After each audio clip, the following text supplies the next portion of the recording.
నమస్తే, welcome to view point.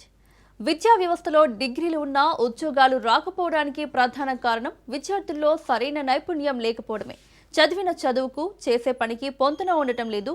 ఈ అంతరాన్ని తగ్గించేందుకు తెలంగాణ ఇంటర్మీడియట్ బోర్డు ఒక సాహసోపేతమైన నిర్ణయం తీసుకుంది.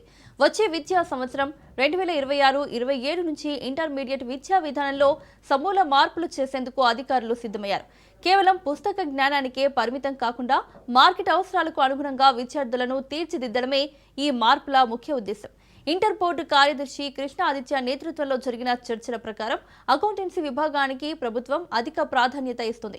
భవిష్యత్తులో సీఏ, సిఎస్ వంటి వృత్తిపరమైన కోర్సులను ఎంచుకునే విద్యార్థుల కోసం అకౌంట్స్, కామర్స్, ఎకనామిక్స్ కలయికతో కూడిన ప్రత్యేక గ్రూపును ప్రవేశపెట్టాలని బోర్డు భావిస్తుంది.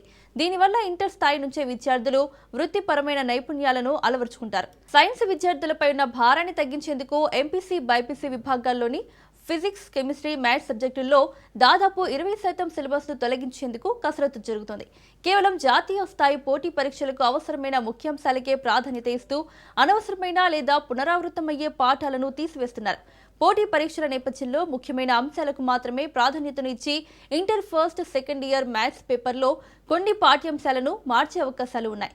విద్యార్థుల ఉత్తీర్ణత శాతాన్ని పెంచడానికి, వారి నిరంతర ప్రతిభను గుర్తించడానికి సిబిఎస్ఈ తరహాలో ఇంటర్నల్ మార్కుల విధానాన్ని అమలు చేయనున్నారు. ఇప్పటి వరకు 75 మార్కులకు ఉన్న మ్యాథ్స్ పేపర్ను ఇకపై 60 మార్కులకే నిర్వహించి మిగిలిన మార్కులను ఇంటర్నల్స్ ద్వారా కేటాయించనున్నారు. ప్రభుత్వ సలహాదారు కేశవరావు సూచనల మేరకు కొత్త సిలబస్లో కేవలం సబ్జెక్టులే కాకుండా మానవ సంబంధాలు, నైతిక విలువలు పెంపొందించే పాఠ్యాంశాలను కూడా చేర్చనున్నారు. దీనివల్ల విద్యార్థులు కేవలం మార్కుల యంత్రాలుగా కాకుండా బాధ్యతాయుతమైన పౌరులుగా ఎదుగుతారు.